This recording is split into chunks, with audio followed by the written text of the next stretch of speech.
Bora, bora para mais uma live, chegando aqui ao vivo para conversar com vocês, esperando o Instagram comunicar as pessoas, como estão as coisas por aí.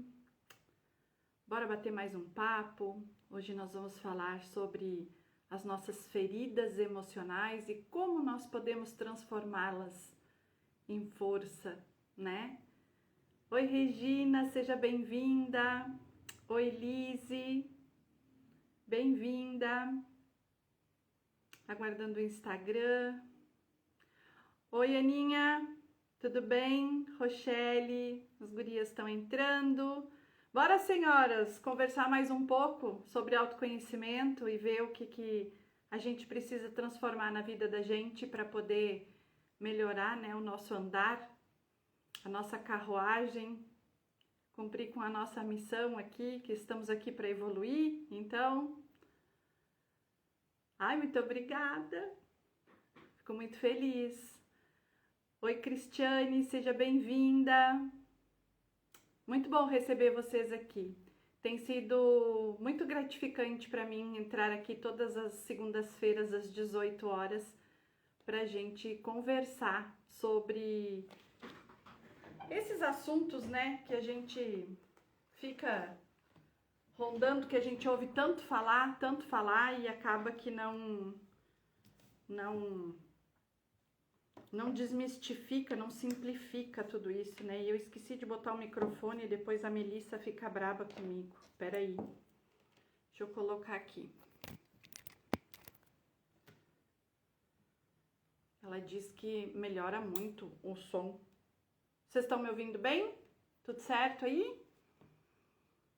Me deem um feedback, por favor, que eu esqueci. Oi, amiga!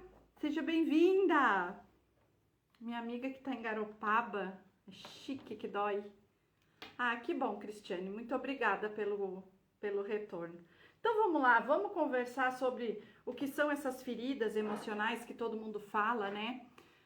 Vou trazer um pouco da minha experiência com esse assunto, porque quem de nós não tem, né, essas feridas, tão chamadas feridas emocionais, traumas emocionais, que vão discorrendo ao longo da vida e trazem situações, até hoje, são gatilhos, né, que acontecem na nossa vida, situações que acontecem hoje que nos levam, nos remetem à emoção, né, daquele momento onde essa ferida realmente foi instalada. Então, essas feridas, elas são marcas profundas, né? Quando a gente nasce com um livro em branco. A gente vem para cá esquecendo de tudo que se viveu lá atrás e tudo que em outras vidas, em outros lugares, em outros, né?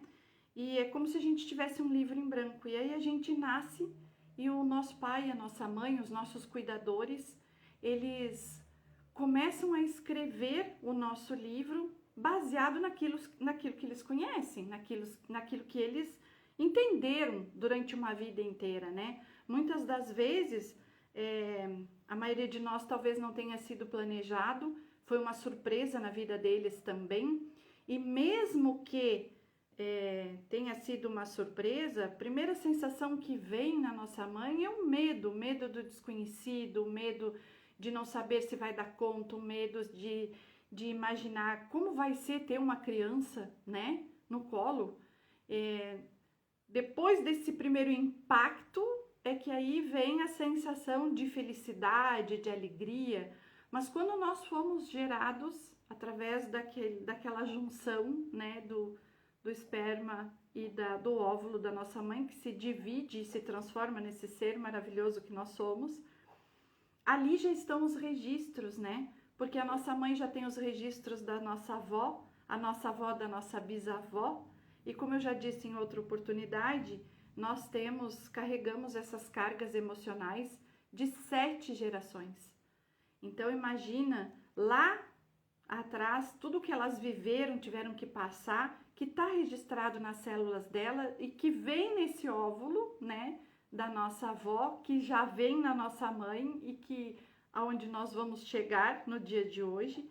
Imagina todos os registros, e eu sempre trago isso como exemplo para trazer, para mostrar, no tempo da minha avó, no tempo da minha bisavó, o que acontecia? Muitas mulheres, elas serviam aos maridos, né? Elas não tinham a opção de dizer que não ao marido na hora do ato sexual ou na hora, eles diziam, né? Eu vou te usar. Lembra da novela? Era isso, eu vou te usar.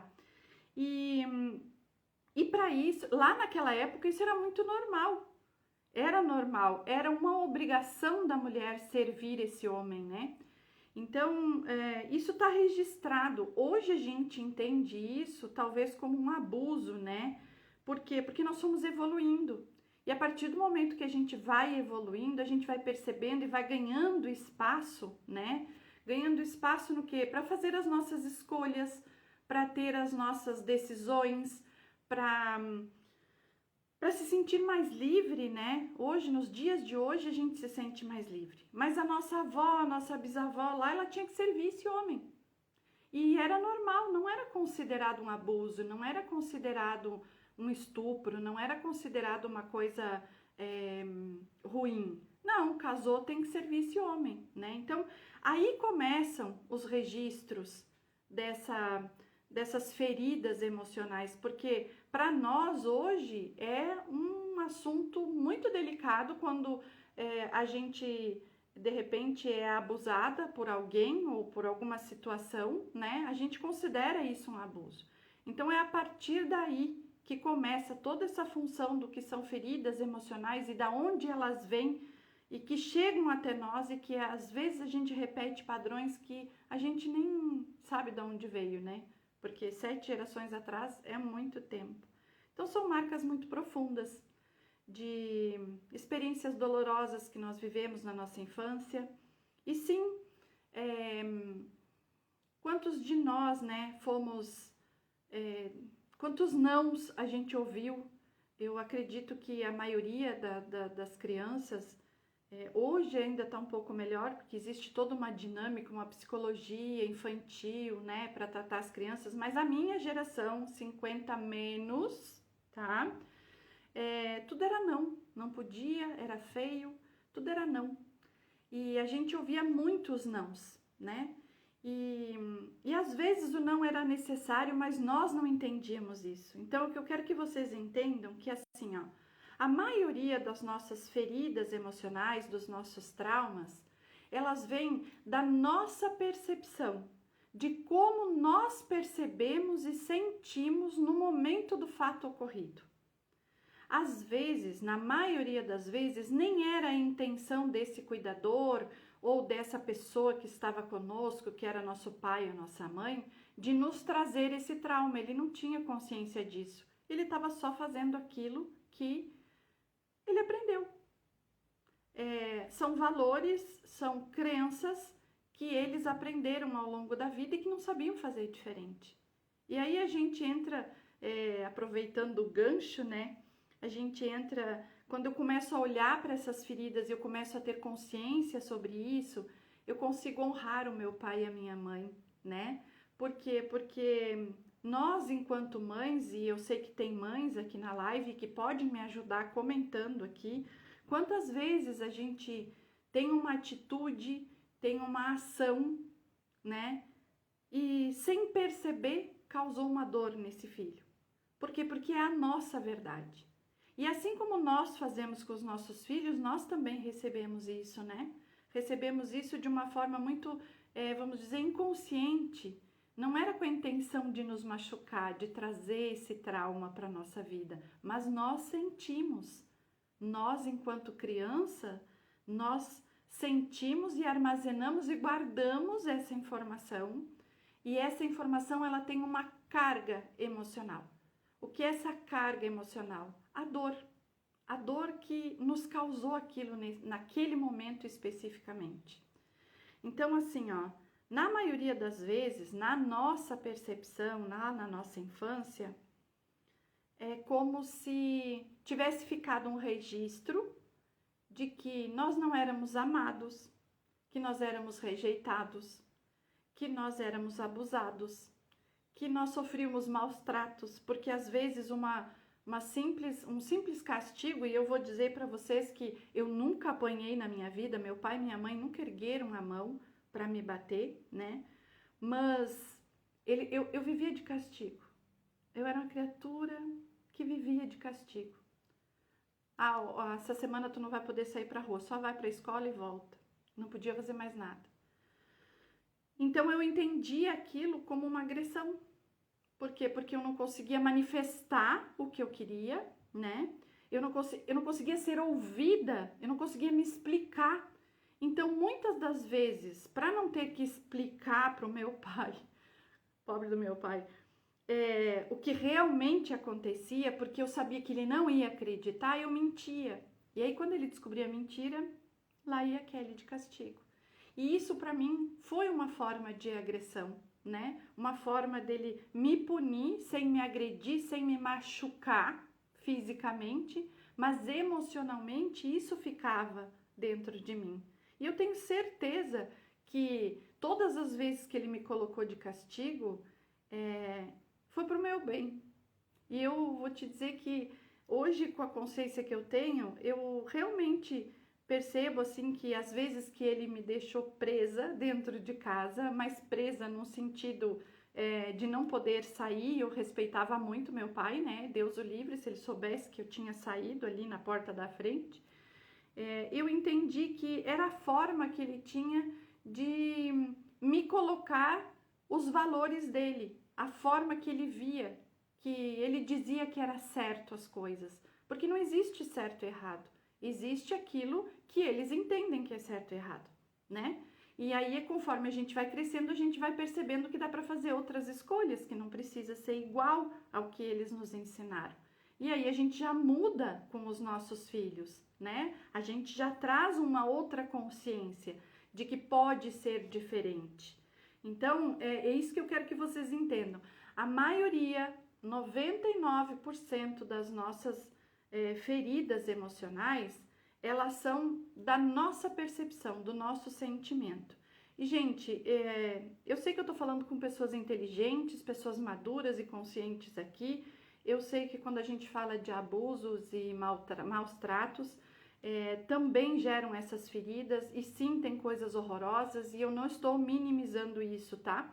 Mas eu estou querendo olhar por um âmbito maior. Eu estou querendo olhar para aquilo que é mais corriqueiro e que gera um trauma na gente, uma ferida, que a gente carrega para o resto da vida e que não precisa, né? A Flor de Baunilha diz: é verdade, Kelly, e a gente consegue educar, corrigir de forma mais carinhosa e mais respeitosa. Sim, porque a gente foi aprendendo isso ao longo da vida, né? Já não é mais como era antigamente.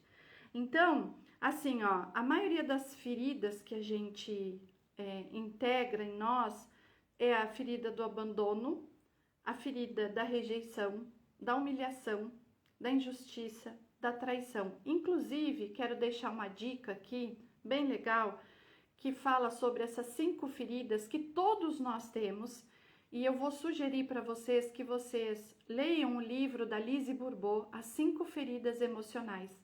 Ela fez um estudo muito grande sobre essas feridas com seres humanos reais, tá? Onde ela descreve o formato do corpo, os comportamentos e como sair, como curar essa ferida. Então, para quem tiver interesse em aprofundar esse conhecimento, procura o livro das 5 feridas emocionais da Lise Bourbeau, tá? Ele traz, assim, ó, muita clareza. Eu me identifiquei dentro desse livro, na ferida do abandono. Eu nunca fui abandonada pelo meu pai e pela minha mãe. Eles foram casados 40 anos até virem a falecer, mas eu tinha essa sensação dentro de mim. Eu tinha essa sensação e eu vou contar para vocês aonde essa minha sensação foi instalada. E aí, para vocês perceberem como as coisas acontecem na vida da gente. A minha sensação, e isso com muito trabalho de terapia, viu? Olhando para mim, olhando para as minhas dores, para as minhas questões, porque sem ajuda é praticamente impossível, tá? Então, o convite é: se tu tens interesse em melhorar a tua vida, em te sentir mais leve e ser mais positiva e atingir os teus objetivos, procura ajuda terapêutica. Eu faço terapia todas as semanas até hoje, isso já tem uns 8 anos, e eu não abro mão desse investimento. Por quê? Porque é ele que me mantém e que me faz avançar todas as semanas. E eu vou contar para vocês, olha que interessante, aonde a minha ferida do abandono foi instalada. Porque existem processamentos que a gente faz, tá? Dentro das terapias, que a gente acessa a origem, a causa original dessas feridas, tá? E esse movimento traz o quê? Traz para consciência que aquilo que aconteceu lá não é uma verdade. E a gente passa a sentir diferente. Eu tô dizendo que eu sou prova disso. Eu tinha 1 ano e 8 meses quando o meu irmão do meio nasceu. E pelo que me foi relatado pelos meus pais, quando eu fui visitá-lo no hospital, eu me urinei toda. Ele me trouxe um presente, porque naquela época, quando um irmão nascia, ele trazia um presente de onde ele vinha, né? E eu peguei o presente e eu molhei toda a minha roupa. Isso meu pai e minha mãe contavam. E eu achava engraçado, né? Afinal de contas, 1 ano e 8 meses. Passando pelos processos terapêuticos que eu venho passando já há bastante tempo, numa dessas sessões, eu identifiquei a causa do meu abandono, que foi o nascimento do meu irmão.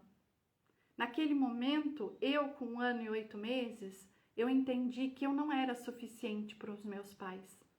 Por que outra criança, se eu já estava ali? E ali, a partir daquele momento, toda vez que a minha mãe atendia o meu irmão, eu me sentia abandonada. Eu não sabia disso, eu não tinha consciência disso. Perceba, é uma coisa que não é verdade, mas é uma sensação que veio e que se instalou em mim. Se instalou de uma forma assim que, quando meu irmão chorava, se a minha mãe estava comigo no colo, ela me soltava para pegar meu irmão. Se ele precisava se alimentar porque ele estava chorando, eu tinha que esperar. Porque o que eu ouvia da minha mãe? Tu já é grande, tu já sabe fazer, com 1 ano e 8 meses. E eu não estou falando mal da minha mãe não, tá? Não é isso, pelo amor de Deus. A questão é, eu entendia que eu já não era suficiente para minha mãe. E aí eu gerei dentro desse abandono uma dependência emocional também nos meus relacionamentos. Nos meus relacionamentos ao longo da vida. Com a sensação de que nunca eu podia fazer nada sozinho. E aí é um outro assunto que também quero trazer aqui para vocês, que é a questão da dependência emocional, tá? Mas entendam assim, o fato do meu irmão ter nascido, eu amo meu irmão, não tem nada a ver com ele. Naquela época, com 1 ano e 8 meses, eu entendi que eu não era mais prioridade, que eu já era a grande, que eu tinha que me virar sozinha. Imagina o que é para uma criança de 8 meses. E eu sei que ainda hoje eu vejo muitas mães dizerem para filhos assim que tem pouca diferença, dizer para ele, tu é o maior, tu já é grande, mas ele é só uma criança. E entendo, os nossos pais não tinham essa consciência. Era muito normal eles dizerem isso, porque o fato deles dizerem tu já é grande era como um elogio para eles. Era para me mostrar que eu já era o suficiente. Mas com 1 ano e 8 meses, quem é que tem essa consciência? Se nós vamos amadurecer, vamos passar para a próxima fase a partir dos 7 anos, quando vamos para a escola, onde a gente vai ampliar o nosso, vamos dizer assim, a nossa ambiência, que nós vamos sair de casa e vamos para a escola. No meu tempo era assim, gente. Hoje as crianças já vão para a escolinha mais cedo. Eu tô falando da minha experiência, tá? Então, naquele momento, eu também era pequena. E a minha mãe sabia e tinha consciência que eu era pequena. Mas imagina uma pessoa com 2 filhos, com 1 ano e 8 meses de diferença, tendo que dar conta da casa, do marido, dos 2 filhos e do resto tudo. Em algum momento ela dizia para mim, tu é grande, tu precisa me ajudar. Entende aonde se forma uma ferida emocional? É na sensação que eu tenho e que fica um registro dentro de mim e que não é verdade. Na maioria das vezes, não é verdade. A Patrícia está trazendo aqui... Ah, ela trouxe uma solicitação. Seja bem-vinda, viu, Patrícia?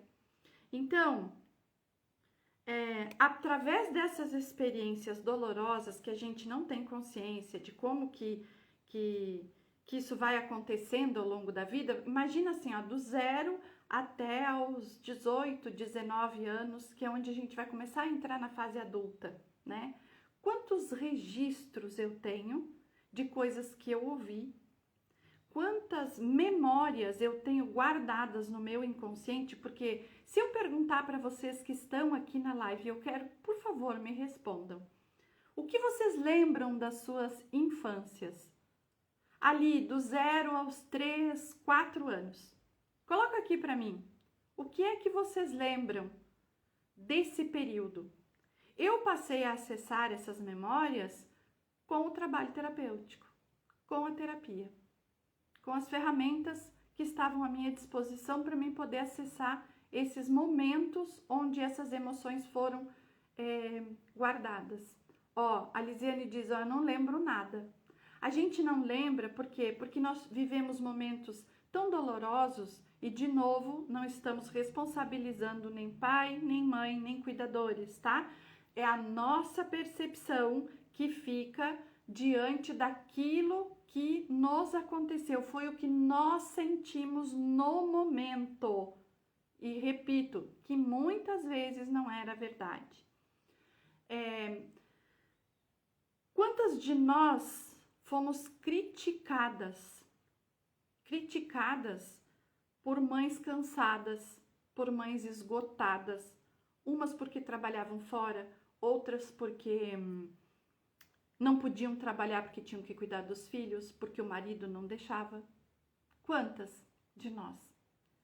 Então, uma das grandes feridas emocionais vem também dessas críticas, dessas mulheres que não sabiam fazer diferente e, por um motivo ou outro, elas nos criticavam. Eu tenho muitas memórias dessa idade. Eu fui criada por minha avó até os 7 anos, porque minha mãe trabalhava em outra cidade. Olha a ferida do abandono aí. Porque uma criança de 7 anos, hoje, na idade que a gente tá, a gente entende que a mãe precisava trabalhar, mas uma criança de 7 anos não entende. Ela não entende. E aí, eu ser criada pela minha avó, sim, eu fui bem criada, mas não era minha mãe. E quantas vezes eu quis a minha mãe, quantas vezes eu pedi pela minha mãe e ela não estava. Abandono. Mas é a sensação, porque na realidade não existe o abandono. A mãe precisava trabalhar. Simples assim, a mãe precisava trabalhar. Vocês conseguem entender aonde que se forma a ferida emocional? Aonde se forma o nosso trauma? Conseguiram pegar exatamente esse exemplo? Eu fui criada pela minha avó, porque a minha mãe tinha que trabalhar. Aonde que está a verdade de que eu fui abandonada? Mas na maioria das vezes, a gente se sente abandonada porque aquela mãe não está ali, ela não faz parte da nossa vida. E a nossa mãe, ela é a nossa nutrição. Ela é aquela que nos acolhe. É o arquétipo da mãe. Eu também fui cuidada pela minha avó para minha mãe trabalhar. E minha ferida é a do abandono. É sobre isso. Como que se trata essa ferida do abandono? No setting terapêutico. Olhando para essas questões, ressignificando dentro de nós, entendendo que a verdade, ela é uma só. A verdade é, minha mãe precisava trabalhar e eu preciso aceitar isso. Como que eu faço para aceitar isso, Kelly? Então, aí vem um passo a passo que eu vou dizer para vocês assim, ó, que funciona, mas de novo, se não tiver acompanhamento terapêutico, é muito difícil de acessar porque é muito doloroso.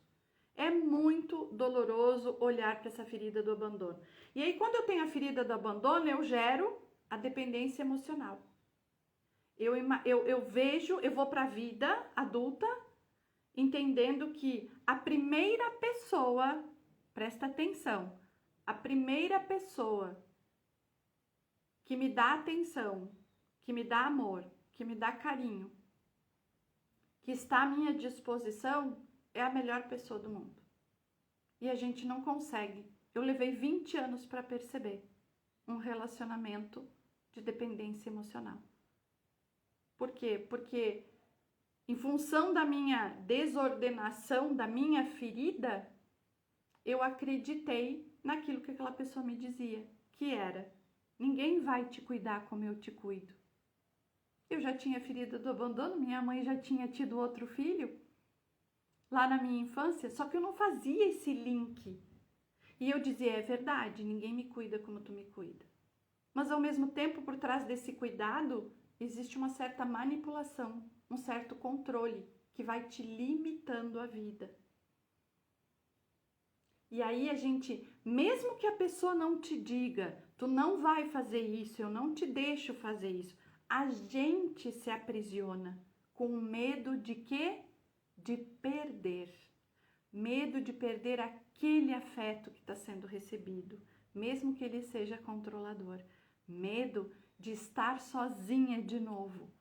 Por quê? Porque está no nosso inconsciente. Está lá naquela caixinha guardadinha, aquilo que nós vivemos lá atrás. E aí a gente se mantém no relacionamento, mesmo não estando feliz, mesmo não estando tão bom, a gente não se permite dar os passos que tem que dar. Por quê? Porque a gente tem medo de ser abandonada de novo.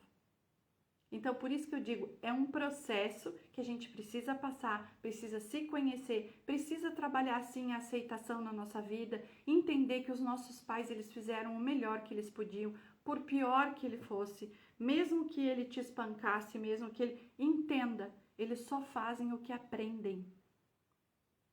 E o pior é que é isso mesmo, diz a Patrícia. É isso mesmo, Patrícia. Não existe outro caminho. Quando a gente fala de pais, né, muitos me dizem: ah, mas meu pai era muito agressivo comigo. E aí eu te pergunto, tu já parou para te perguntar como foi a vida do teu pai na infância dele? O que ele viveu? O que ele sentiu? O que aconteceu? A maioria dos relatos que eu tenho aqui no setting terapêutico realmente a vida do meu pai foi muito difícil. Porque o pai também tem as feridas dele. Ele também pode ter sido abandonado. Ele também pode ter sido rejeitado, humilhado. Porque um espancamento é uma humilhação. Vamos combinar que um adulto pegar uma criança e espancar e a criança não tem como sair dali é uma humilhação. Porque eles te seguram, né? E te batem. Tu não tem como sair dali. Então, é trazer isso para a consciência e fazer com que eu possa olhar diferente para isso. Dá para fazer, e eu tô falando para vocês que dá porque eu saí de um casamento de 20 anos decidida a olhar para minha dependência emocional e faz 3 anos que eu tô trabalhando nisso. Eu sou uma dependente emocional em recuperação, porque quando meu irmão nasceu, eu me senti abandonada e que não era verdade. Faz sentido isso para vocês? Coloca aqui, por favor, nos comentários se tá fazendo sentido isso que eu tô dizendo e a minha pergunta é: até quando tu vais ficar nessa condição? Sem procurar ajuda e fazer o que tem que ser feito para te liberar disso? Porque a gente merece muito mais. Muito mais, gente. Eu hoje estou percebendo a força e a potência que eu tenho.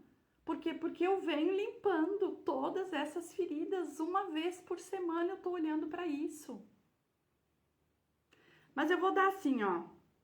O tema da live é transformando as nossas feridas emocionais em força. E eu vou passar, eu vou trazer um passo a passo para vocês, que é uma coisa assim, ó, muito teórica. Porque como eu disse, se não houver um empenho para que eu possa ir lá buscar ajuda em qualquer lugar que seja, para que eu olhe para essas feridas e eu faça o movimento que eu tiver que fazer, dificilmente sozinha a gente consegue. Porque, gente, deixa eu dizer para vocês, gurias, presta atenção. Mexer nisso dói. Dói todo o corpo. Dói no corpo, dói na alma, dói no coração, dói onde vocês imaginarem. Mas é libertador, tu não tá com uma pessoa por medo de ser abandonada de novo. A Rochelle diz assim, total sentido. e só depois dessa busca pelo autoconhecimento consegui entender os meus vazios. Exatamente, sentimentos e sensações que cresceram comigo. Porque tá tudo registrado lá. Tudo registrado lá. Bom, vamos lá. Primeira coisa que a gente, para fazer, começar o trabalho, e é isso que eu quero que vocês entendam, tá? A gente precisa reconhecer que a gente tem essa dor. O reconhecimento é o primeiro passo. Então, identificar qual é a ferida, seja através de um livro, seja com um terapeuta, seja como for, tá? Identificar qual é a ferida, aceitar essa emoção que está presa lá, porque é uma emoção, é um registro que nos traz dor, tá? E dor dói, tá? Não quer dizer que a dor vá desaparecer, mas eu aprendo dentro da terapia a não. Gratidão, RDK, pela presença. Eu peço, quando eu me conecto com essa ferida, que eu reconheço ela, eu reconheço a emoção, eu limpo, processo ela, e a partir disso eu consigo fazer escolhas diferentes. Eu não vou mais sentir a mesma dor, porque não terá mais a mesma carga emocional. A cicatriz vai ficar ali, mas a ferida fica fechada, tá? Por experiência própria, eu que vos falo, que eu faço isso toda semana. Segundo passo, processamento. Que é isso? Terapia ou apoio. Precisa ter terapia ou apoio para olhar para essas feridas. Sozinha não dá, tá? Uma outra dica dentro do processamento é escreva. Se você não quer falar com ninguém, converse com você mesmo através de uma carta. Escreva. Eu lembro que na minha adolescência, como eu não podia falar, né? Porque já ninguém acreditava mais em mim, eu mentia tanto, porque no início não me ouviam, então eu achei assim, não vou perder meu tempo falando. Gurias, de verdade, eu escrevia muito. Eu conversava comigo mesmo através da escrita, muitas cartas. Então chegava de noite, quando eu percebia que eu estava angustiada, ou que eu estava ansiosa, ou que eu estava, sei lá, qualquer sensação ou sentimento, eu escrevia. Escrevia e conversava, eu contava para mim mesmo aquilo que eu estava sentindo. E isso é uma técnica muito legal. Quando a gente não está pronta para ir para terapia, escreve. Escreve porque na escrita tu vai poder usar qualquer palavra, porque aquela escrita é para ti mesma, né? A Lise diz, eu falo comigo no espelho. Sim, também é outra maneira da gente olhar para as nossas dores. E quando a gente se olha no espelho, e eu convido vocês a fazer esse exercício, Lise, muito obrigado pela... olha dentro dos teus olhos e te pergunta, quem eu sou? E deixa vir toda a emoção que tem dentro. Porque na maioria das vezes a gente não sabe nem quem a gente é. A gente é esse compilado, esse livro escrito pelo nosso pai e pela nossa mãe. Então, diálogo interno positivo também é uma outra fase do processamento, que é observar o que eu estou sentindo, porque normalmente essa emoção ela é negativa, ela nos traz peso, nos traz ansiedade, nos traz raiva, nos traz angústia, nos traz desconfiança. A dor que ela está registrada, ela nunca, dificilmente vai nos trazer uma coisa boa. Uma dor não traz uma coisa boa, né? Então, diálogo interno positivo. Observe os seus pensamentos. Olhe para isso que tu tá sentindo e que tu tá pensando e conversa contigo mesmo. Te pergunta o que tu podes fazer diferente? O que eu posso fazer diferente, né? Diante disso que eu tô sentindo. Por isso que eu digo que dá para fazer sozinho? Até dá. Mas a mudança de comportamento, a ação, a partir do momento que tu encontra a resposta, precisa do apoio terapêutico. De uma pessoa que esteja ali contigo, do teu lado, para quê? Para que tu possas ir e fazer a mudança no campo da ação, no movimento mesmo. E aí eu custei muito para entender uma frase que eu ouvi no meu primeiro curso de autoconhecimento, que é: mude-se a si, que os outros à sua volta mudam. Quando eu mudo o meu comportamento, quando eu tenho atitudes diferentes, quando eu me posiciono diferente, tudo na minha volta começa a se transformar. E eu, de novo, vou dizer para vocês, eu sou prova viva disso. Terceiro passo, integração. Integrar em si todas essas consciências, tá? Então, aprenda com as experiências, desenvolva a autoempatia. Não tenha pena de você, mas desenvolva a autoempatia e diga: sim, eu posso sentir raiva. Sim, eu posso não querer isso. Sim, eu não sou mais obrigada. Isso é autoempatia. Estar atenta ao meu pensamento, ao meu sentimento e conversar comigo mesmo e trazer isso para dentro de mim, verdadeiramente como um autoacolhimento. Isso também está ligado ao nosso autocuidado, tá? Fortaleça a sua autoestima. Como que eu fortaleço a minha autoestima, Kelly? Eu vou contar para vocês porque eu estou nesse movimento. Eu estou fortalecendo a minha autoestima quando eu faço movimentos para fora, para a rua. O que isso significa? Significa que eu me obrigo a ir a alguns lugares, eu me obrigo a conhecer outras pessoas, eu me obrigo, e aí eu digo obrigo porque às vezes a gente não tem vontade, já aconteceu comigo bem agora há pouco, que é, tem um encontro, tem um evento aqui na cidade e já marquei o evento e chega no dia e a minha cabecinha diz assim: ai, o que tu vai fazer lá? Tá chovendo, vai sair pra rua? Tem certeza? Será que vai valer a pena? São esses os pensamentos que vêm. Eu simplesmente me arrumo, me boto bem bonita e vou pra rua. Quando eu volto outra pessoa.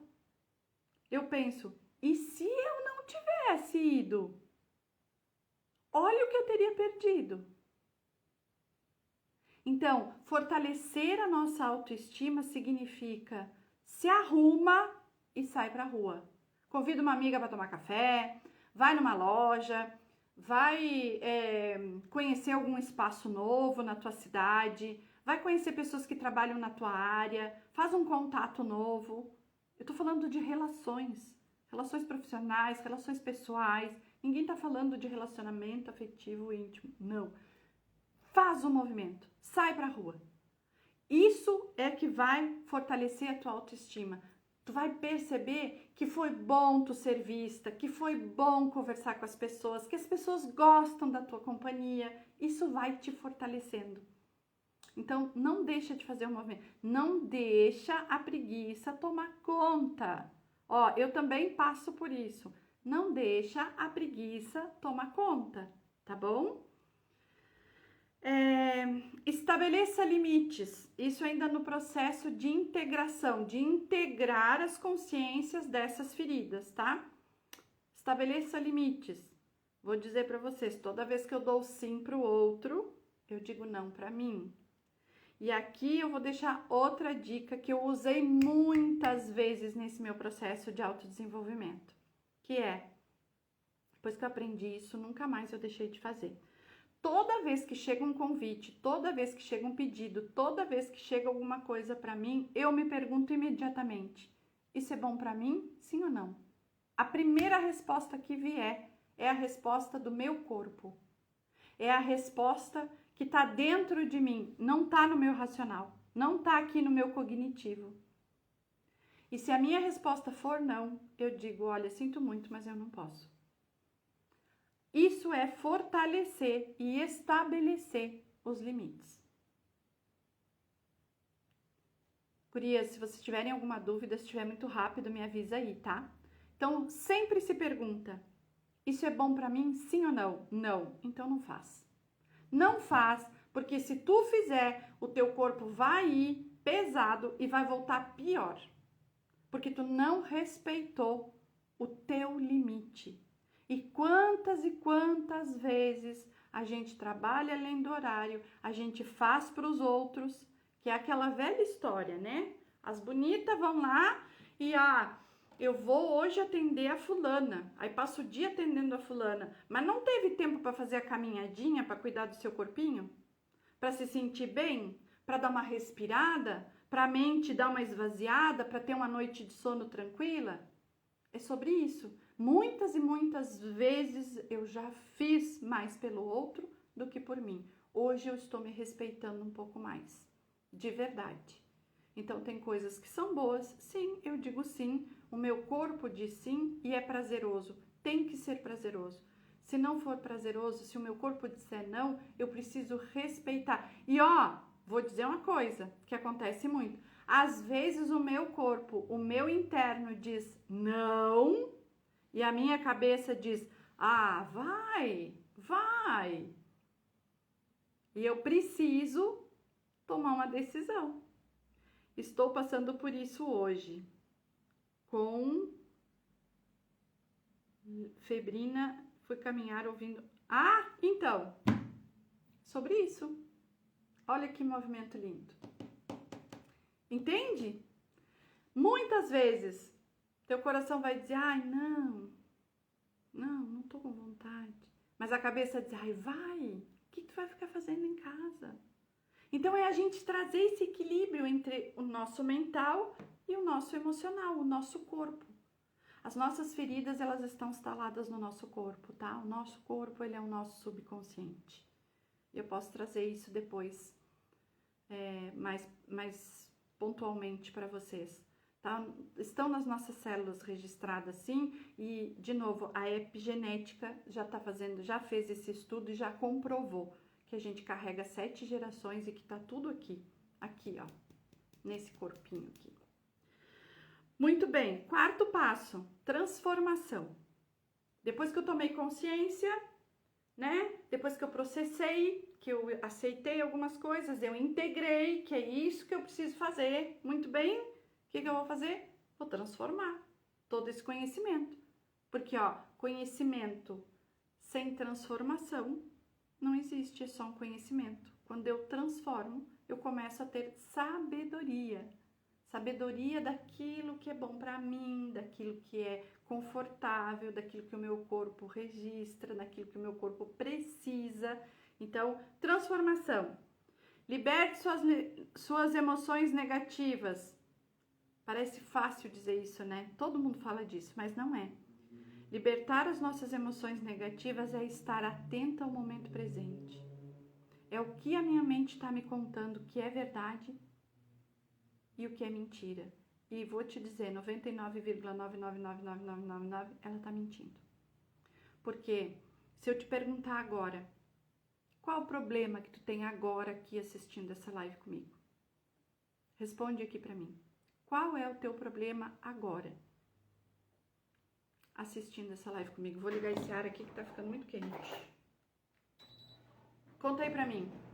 Qual é o problema que tu tens agora? Vou esperar entrar aqui porque os comentários custam pra... Bora, povo! Qual é o teu problema agora? Uma pessoa que estava começando a abusar.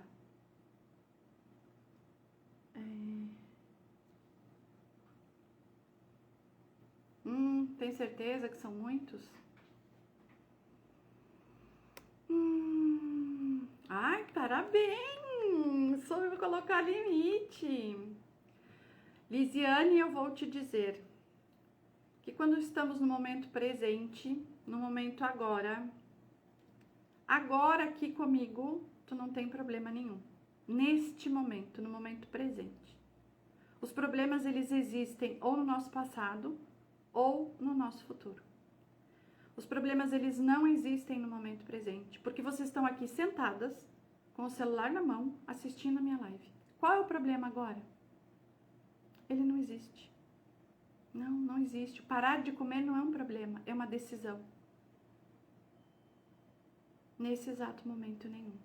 É essa consciência. Não existe problema no agora. E quanto mais eu estiver no agora, menos problema eu tenho. E aí eu vou te perguntar, quando tu lava a louça, tu tá lavando a louça ou tu tá viajando? Ou tu tá prestando atenção na esponja, no prato, no garfo, no copo? São exercícios, gente. São dicas de exercício. Estar no agora significa eu estar agora atento ao que eu estou fazendo. Não deixar a minha mente viajar. Não existe problema no agora.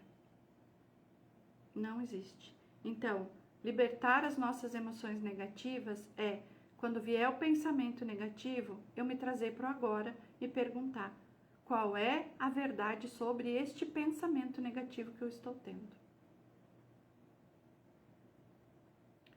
O que está por trás dessa necessidade de comer? Ansiedade. Ansiedade é o quê? É quando eu não faço o movimento que eu tenho que fazer para mudar a minha vida. Eu fico esperando um milagre. É só isso que está por trás da necessidade de comer. Eu estou botando para dentro para tapar um vazio. E aí te pergunta, que vazio é esse? Ah, eu não sei que vazio é esse. Então faça movimentos para que esse vazio não exista. Simples assim. O que são esses movimentos, Kelly? Não sei. Vai caminhar, vai procurar uma pessoa para conversar. É simples assim. Parece difícil, mas não é. Mas aí eu me coloco ainda como, no mesmo lugar, porque vai acontecer alguma coisa e a coisa não acontece. E eu vou comendo, para preencher esse vazio todo. Mas vamos adiante. Ainda no pilar da transformação, tá? Renove as perspectivas. Crie novas perspectivas. Como que eu crio novas perspectivas? De novo, movimento. Movimento para fora, para a rua, tá? Cultive a gratidão. Quando o pensamento negativo, ele vem para me dizer porque tu não tem nada, porque tu não faz nada direito, porque tu não consegue avançar, porque tu não ganha dinheiro, para e olha para o teu momento agora e olha para a tua casa, para a tua mesa, o que tu come todo dia, para o teu banho quente, para o teu trabalho. Olha para o que tu tem.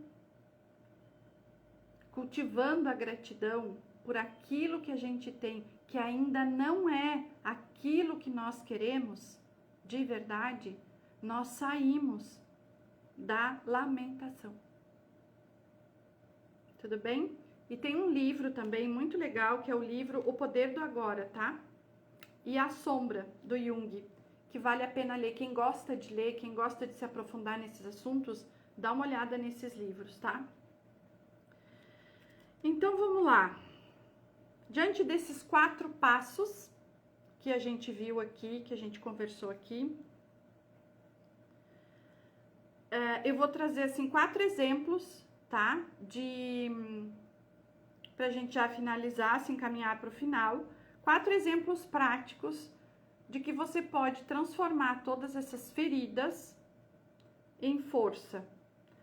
Lembrando de novo, sozinha é mais difícil. Pratique o autoconhecimento. O que é o autoconhecimento? Se pergunte qual é a minha dor. Por que eu carrego essa dor? E aí você vai começar a fazer o caminho de volta, né? Substitua críticas por afirmações positivas, que é estar no momento presente, perceber o que é verdade. Quando a minha mãe dizia assim, tu é grande, naquele momento não era verdade, hoje já é. Encontre apoio, amigos, família e principalmente terapia. Faça terapia.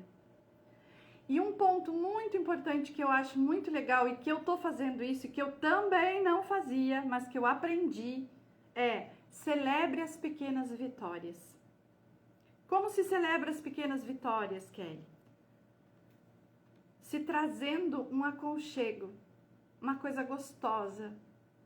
Comemora.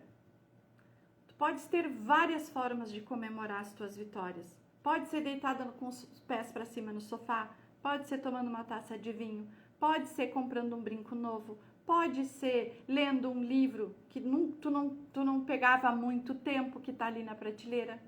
Celebre as pequenas vitórias. O que foi que eu consegui de vitória hoje? Eu consegui prestar atenção no meu pensamento. Isso é uma vitória. É uma vitória, porque eu não fazia isso. E agora eu me coloco no momento presente e já não estou deixando a minha mente me levar para aqueles lugares que já não me servem mais. Então, não deixe de celebrar aquilo que tu fazes por ti todos os dias e que é uma pequena vitória.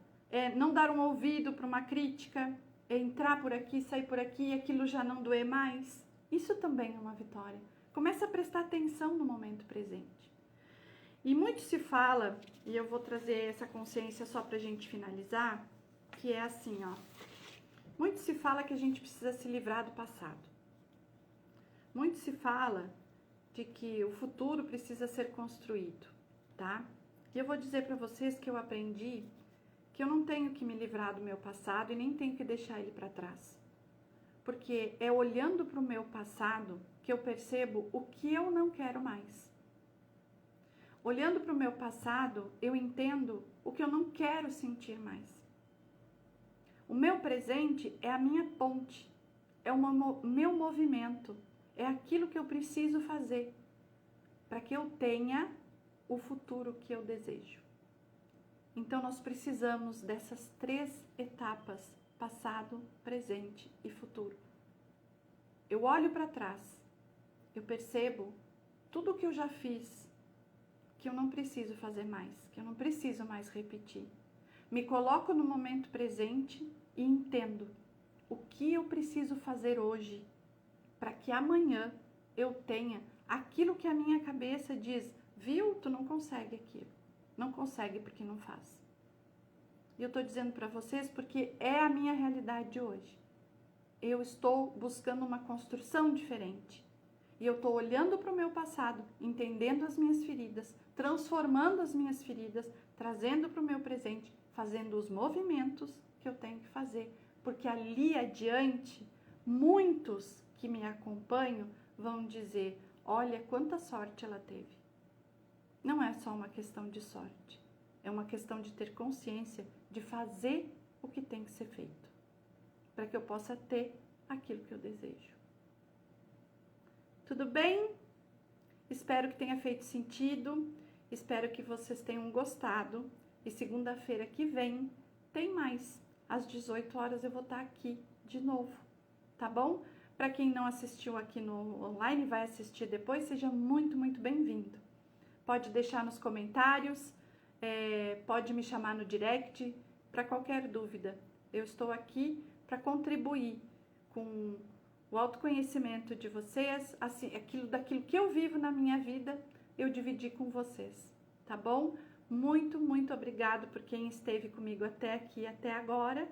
E às 8 horas eu tenho uma live como convidada e vai aparecer aí no Instagram, lá no perfil da Sheila. A gente vai falar sobre ansiedade. Então, se tu quiseres, te espero lá, tá bom? Um beijo e até semana que vem.